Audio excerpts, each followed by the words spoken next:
absolutely remarkable.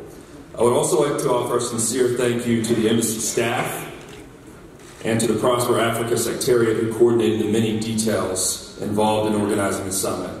And finally, I would like to offer my deepest gratitude to the head of government, Shahed, for being here this morning and for fully supporting this conference.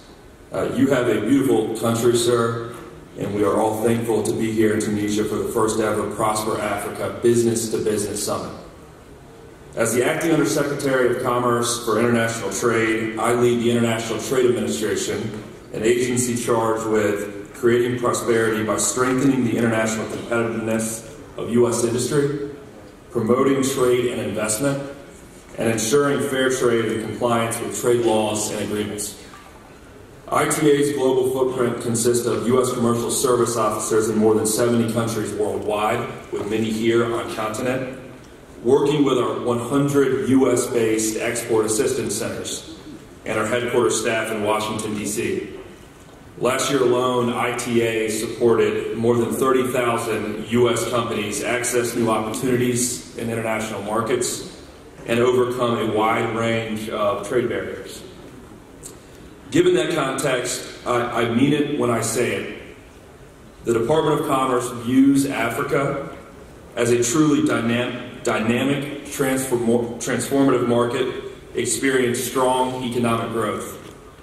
With 6 of the 10 fastest growing economies in the world and over 1.3 billion consumers, Africa is poised to play an even more pivotal role in the global economy. Meanwhile, businesses in Africa seek to further engage a U.S. consumer market of more than 300 million people that already has a purchasing power of $13 trillion.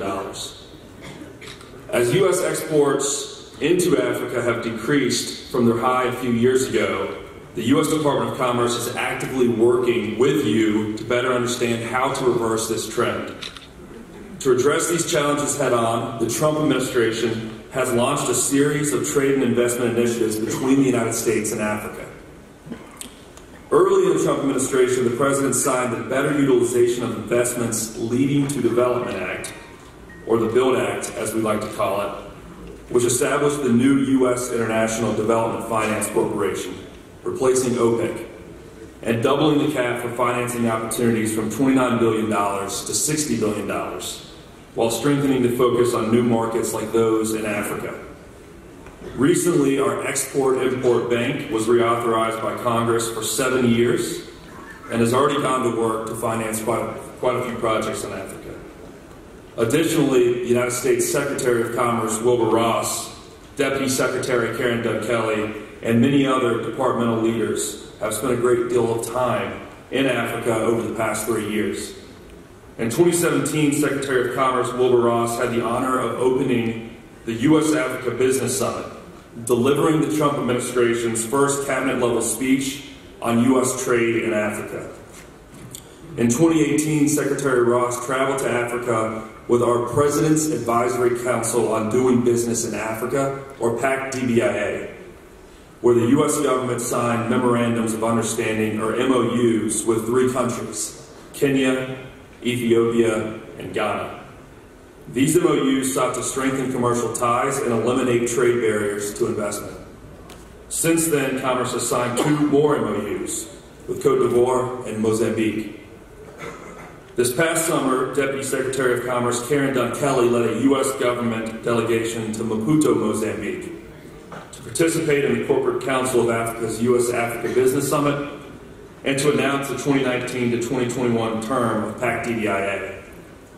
While in Mozambique, Deputy Secretary Kelly unveiled the Trump administration's initiative we are all here today in support of, Prosper Africa. Prosper Africa, at its core, seeks to increase two-way trade and investment between the United States and Africa, and it proposes to do so in 3 ways. First, the U.S. government will synchronize the capabilities and initiatives of our 16-plus U.S. government agencies that are in the business of trade and investment.